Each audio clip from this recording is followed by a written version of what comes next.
It's a holiday here in the United States, a holiday known for, well, a lot of cooking. And I too am going to participate because on today's episode, I am going to roast your favorite hockey team.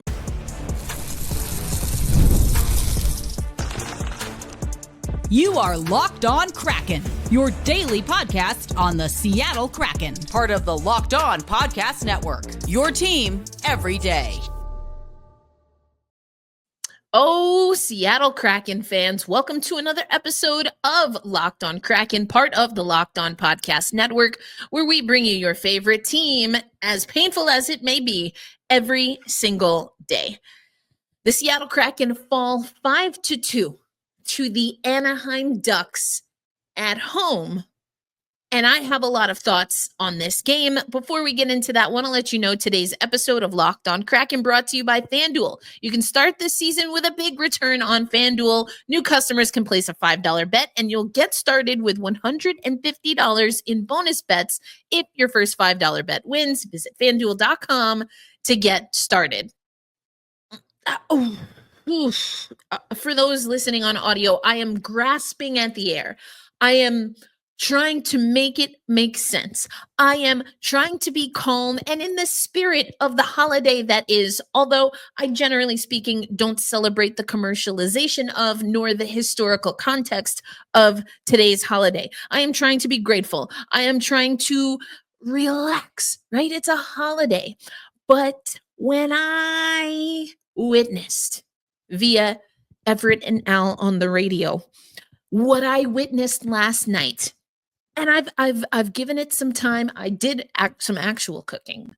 I was pretty proud, actually. Thank you very much. You know what? Why? How? Something's got to give. Enough is enough. You know, there's so many things that are popping into my head. But you know what? I want to take you back. I want to take you back to the far off past of yesterday, when Zame and I asked about Anaheim Ducks retaliation. In case you missed it, this was previously on Locked On Kraken. Again, these teams just played each other. And I talked about it on my last episode, Solo Dolo. Zame, there were some areas where the Anaheim Ducks, they were winning against this Kraken team. This is a Ducks team that if I'm them, I feel like I'm playing an opponent back-to-back in a home-and-home series that is beatable, and that you might want to just go get this win. On the other hand, the Ducks' history against the Kraken is just, they just can't beat this team. I think there just might be a sense of like, let's just go and play well and get a win and just not get caught up in all the other nonsense. Yeah, for sure. And I think that's what made the Kraken successful in the game on Tuesday night. And so, you know, I think it's going to be interesting, or was it Monday? The other day, whenever the two teams played last, I can't remember. Who knows what day it is on a holiday week here in the United States? Nobody. And basically, once we get to the other side of the U.S. Thanksgiving, no one is paying attention to the calendar whatsoever in any functional way. But I digress. But we do hope the Seattle Kraken are paying attention tonight. Because, yes, I think you're right, Zane. History would say the Kraken should be able to handle this team handily. However, what we also are seeing statistically from the Seattle Kraken team is that inconsistency is still an issue. Inconsistency is still an issue. And, yes, the Ducks had all of the juice, but only after securing the lead. Only after securing the lead. Again, 5-2 loss. There are multiple things that I find upsetting about this loss. We didn't get what is considered a quality start from Joey Daccord. That's, you know, also, I've said it a million gazillion times, and we talked about this before on this show with other goalie tandems. Is Philip Grubauer really that bad that you can't give him a game against the Anaheim Ducks? Joey Daccord has been everything more often than not that we need from him. But can he play every game? So that's rant number one. I just, it's to the point where if this is the case, it's not just about Philip Grubauer not being the number one, but what you're paying for a gentleman, no pun intended, that you're going to keep on the bench. What are we doing? You have to give him starts.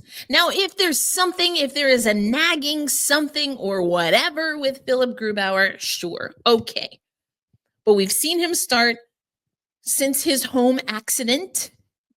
And I'm assuming at this point, I really don't know, but I'm assuming we're going to see him against San Jose. Please give him the first game. Do not give him the second on a back-to-back where we don't have great numbers. Please give Philip Grubauer, and maybe that's why he didn't get this start. But you mean to tell me Philip Grubauer can't have 2 consecutive starts against 2 teams in the standings in the Pacific Division that are below us, that on paper we should be able to beat? I don't like that.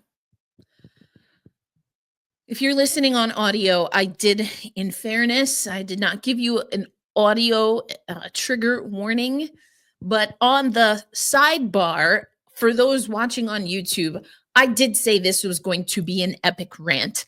I was incensed. If you listened on the radio to this game, and some of it just from a technicality, but just a caveat, I'm being extra on today's episode. I am frustrated, maybe not quite to this level, but I just got to get it out because I felt like I've held back before. Anyway, but logistically speaking, there is a world in which Everett and Al didn't know that they were going to toss a break, or that got a little bit, but there was, I want to say like 45 minutes, that's extreme. No, 45 seconds to a minute of silence on the radio call, because after Everett Fitzhugh basically said that this team has to really have a reckoning and have some serious conversations, he didn't know what else to say. Everett's frustration level at how the Seattle Kraken responded to how the Ducks responded to Ty Cartier, you could feel it through the microphone. And that's epic rant number 2. If you listen to the show, you know that I do not believe in mindless, air quotes, fighting in hockey. Silliest thing in the world. Just, I liken it to taking a glove and slapping someone across the face and asking them to ride at dawn. I don't like that. And what I do believe in sports is protecting your teammates. So what I do like in hockey is if a goaltender, and this actually happened in the Anaheim game, if a goaltender makes a save and then you see like a late slash at your goaltender's hands to the puck, which did happen in the Anaheim game at Anaheim, I'm all about getting in someone's face. They had Ty Cartier on the ice mushing his face.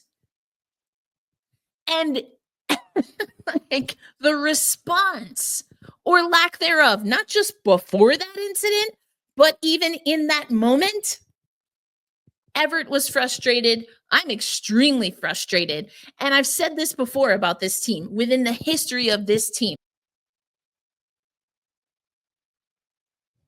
today's episode of Locked on Kraken brought to you by our friends at FanDuel.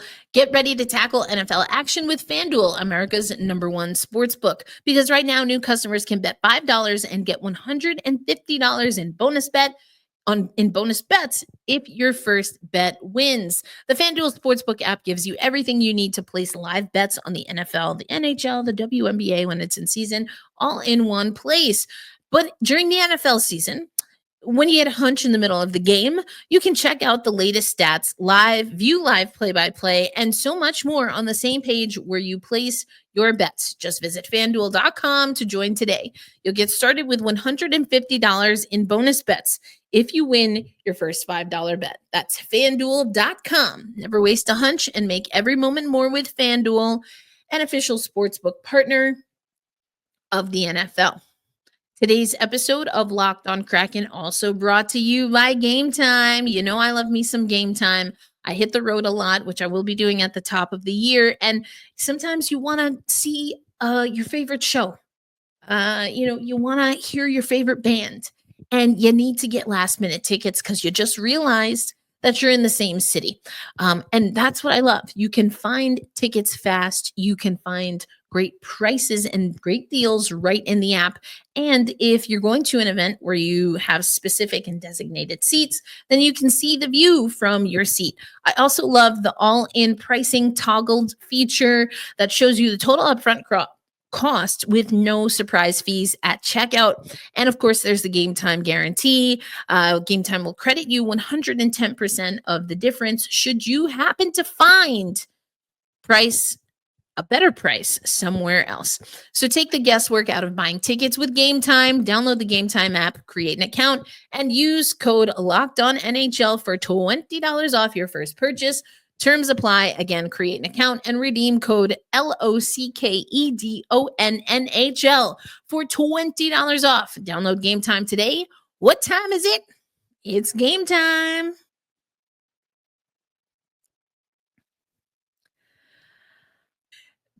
Zame, I think, was a little bit more in the space of this is done. And so is, this is a done story. And I get that to an extent. Everett felt the same way. This is a done issue. I don't know why the Ducks are coming after Seattle. I'll tell you exactly why they're coming after Seattle. Because they took care of business on the ice and they still felt some kind of way. And when you have the luxury of, in hockey, late in a game, not only having a 3-goal lead, but effectively being able to, whether you want to say the Kraken got goalied, I'm not sure I completely agree with that, or whatever. The Seattle Kraken, even before Ty Cartier got bullied and tossed to the ground, the Seattle Kraken, in my opinion, did not respond as a team that was willing and able to protect their player. Anaheim handled business. They handled business early. The Seattle Kraken couldn't handle business. And when the signs appeared that this Anaheim Ducks team wasn't over it, I don't think the Seattle Kraken responded in a way that was appropriate. I don't think that this is a Seattle Kraken team that is really about that life. I mean, I don't know how else to say it because I feel like I'm just going to keep using words, dancing around it. I don't know if the Seattle Kraken are about that life. And I mean that on multiple levels. I don't think they're about that life. I don't think they're stepping up to the line. I don't think they're ready to play that kind of a physical game. I don't think they're ready. They want none of the smoke. That's how I feel after yesterday's game. Y'all want none of the smoke. You have to have somebody that's going to step up. Yanni Gourde has played that for us. Shane Wright in the other game in Anaheim showed that he, will get into it. But, Ty Cartier, he was the target. But he plays a physical game. There's a way to keep, to antagonize, but keep things within the line, within the regulations and rules or decorum of hockey. Ty Cartier does that. There are times when you play that game, Yanni Gourde plays that game, Ty Cartier plays that game, where the other team is going to get ticked off. Whether they're quote unquote right or wrong, it doesn't matter. You're in their head. And so they're going to come after you. This went beyond even that, and I don't think the Seattle Kraken were ready for it. I just don't. And then there's the fact that the Seattle Kraken, once again, could not find the back of the net on the power play. This is what Bob Condor wrote after the game towards the bottom of his article. The team is 11-11-1, and the Ducks go back to NHL 500 at 9-9-3. The Kraken power play is 1 of 20 over the recent stretch, with the lone goal back on November 14th against Chicago. Brutal. It just is brutal. And you know what? When you're having difficulties as an organization, as a sports organization, the general manager has oversight over the head coach. And perhaps a general manager wanting to give them and their front office team a little bit of extra time will get rid of the head coach before someone comes for them. I don't see the vision. I don't know that I can believe that the vision, whatever vision is being followed, has, like, I don't know that we can stay that course. The ability to refabricate and to repeat performances or aspects of good performances is not present for the most part on the Seattle Kraken team. Now, we did get goals from Ellie Tolvanen and Oliver Bjorkstrand, so that's good. I like seeing them get on the board.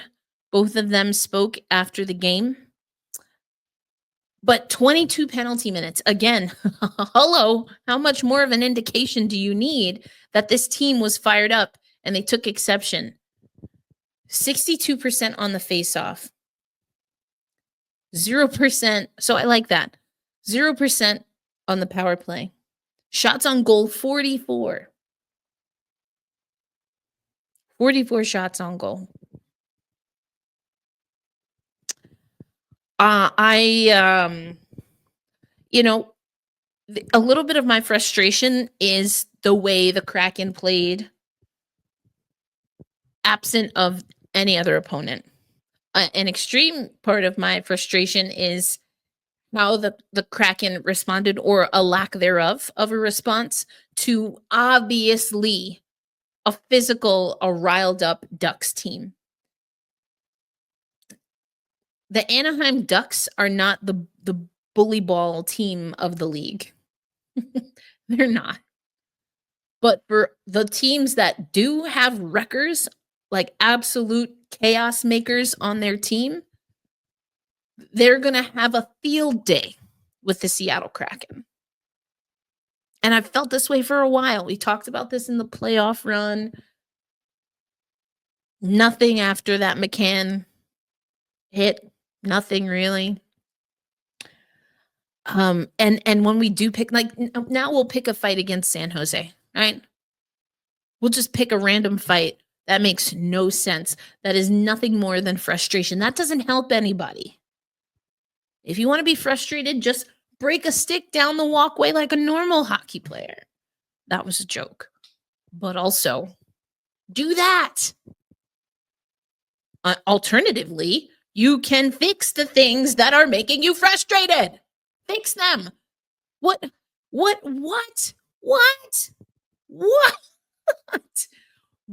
is the power play? What is it even? I do not know. Okay, I needed that rant. I don't even know how long I've been ranting.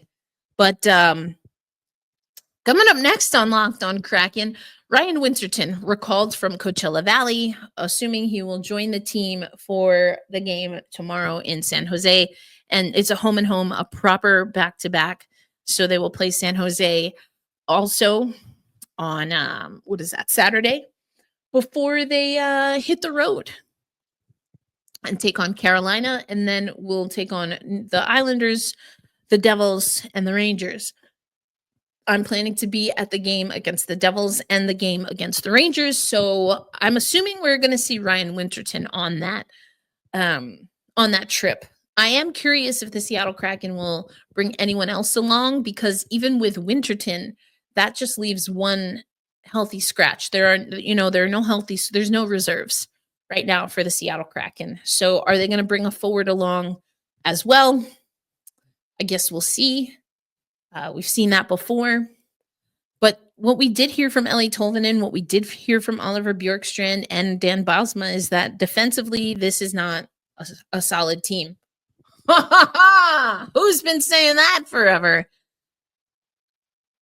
Turnovers in the defensive end, and Dan Bylsma was asked about this, really hurt the team in this game against Anaheim. So protecting the puck has to be at a premium for the Seattle Kraken team. We'll talk a little bit more.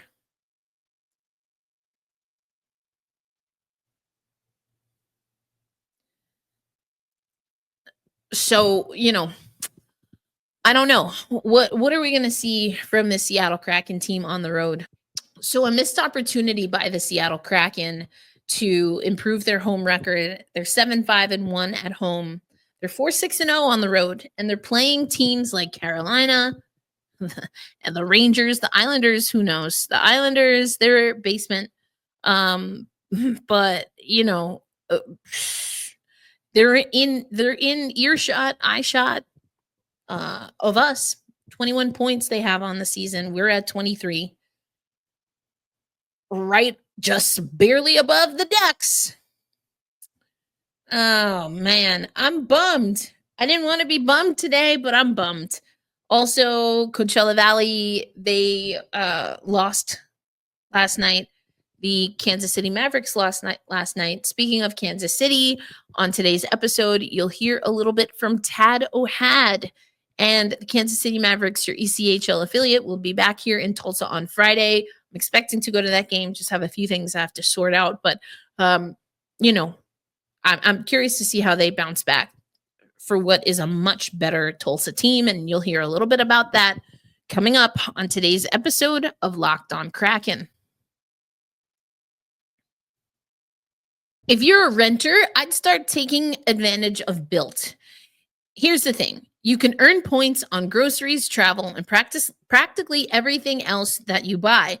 But you should also be earning points on rent, one of the biggest monthly expenses most of us have.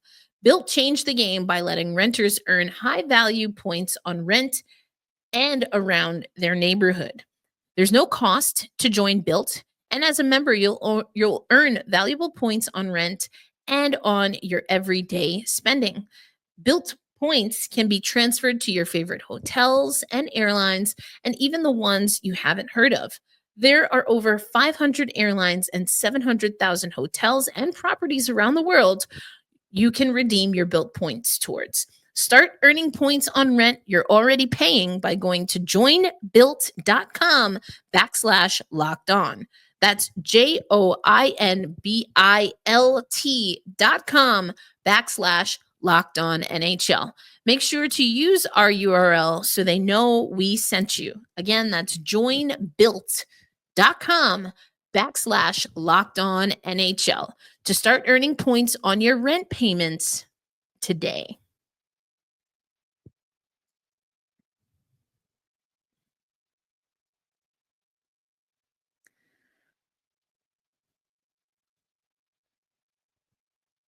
All right, Kraken fans. I ranted. I don't know that I feel good about it or better just yet. I am still frustrated. My head hurts a little. But I tell you what I do feel good about. I feel good about the fact that I was able to catch up with Tad O'Had. Great hockey mind. We've had him on the show before, especially last year, you might remember, during Kansas City's run in the postseason. Unfortunately, the Kansas City Mavericks couldn't quite come back from a deficit, a 2-0 hole they dug against the Tulsa Oilers, the ECHL team here in Tulsa. Max Andreev, really gutsy guy, took a nasty hit, and he had the most amazing response, a late first period goal to cut the lead in half. The Kansas City Mavericks would then score early in the second frame, and they had a power play opportunity, but my goodness, Tulsa had a great PK. They really did. And actually, just as that penalty kill is ending, Spring, the guilty party, great stretch pass, breakaway shot, 3-2. But here's my conversation with Tad O'Had, who is the general manager and head coach of your Kansas City Mavericks. Tough fought battle there. You had to battle back. What did you like about the game, and what do you want to see moving forward for Friday? Yeah, I thought our penalty kill played pretty well. For the most part, I liked the puck movement with our power play. Well, we didn't execute, but at the end of the day, I liked the puck movement. Overall, I thought 5-on-5 we played a pretty solid game. A couple goals I wish that we had back, but I thought we ended plays a little bit earlier. I thought we managed pucks. We didn't get the result we wanted. We dug ourselves a bit of a hole. But overall, I liked our resiliency. This is going to allow us. This is a kind of a best of 3 playoff series with this team. And so, we'll go back to the drawing board, take a look at the video. But overall, there were some positive takeaways. Yeah, and to your point, 5-on-5, like you said, the puck movement looked pretty good. I did, though, notice some things that you and I have talked about, and maybe just at times some decision-making or some of those hope passes that you sometimes talk about. What are the things that you as a coaching staff can do to just kind of focus on those things and get better, like you said, for this best of 3 series? Yeah, I think one of the things with Tulsa is they're very opportunistic on mismanaged pucks. And so we can't throw away blind pucks. We've got to be able to manage that. And a lot of that comes from just supporting, like staggered support with our defense, having a responsible high F3, just working above and staying above them. And that's an area when you're on the road, especially road victories, road wins. You've got to manage pucks well, and you've got to work above the play. And that's something we've got to continue to do. We gave up a goal off the face-off tonight, kind of a bang-bang play. Gave up 2 others that were kind of outside the house that I would like back. And then ultimately that's the game right there. We also need to find a way to generate more offense. I thought we did have a net front presence. We missed the net entirely too much in the first and second. I've probably counted anywhere between 7 to 10 shots missed. We've got to dial in our scope and just be better with regards to that.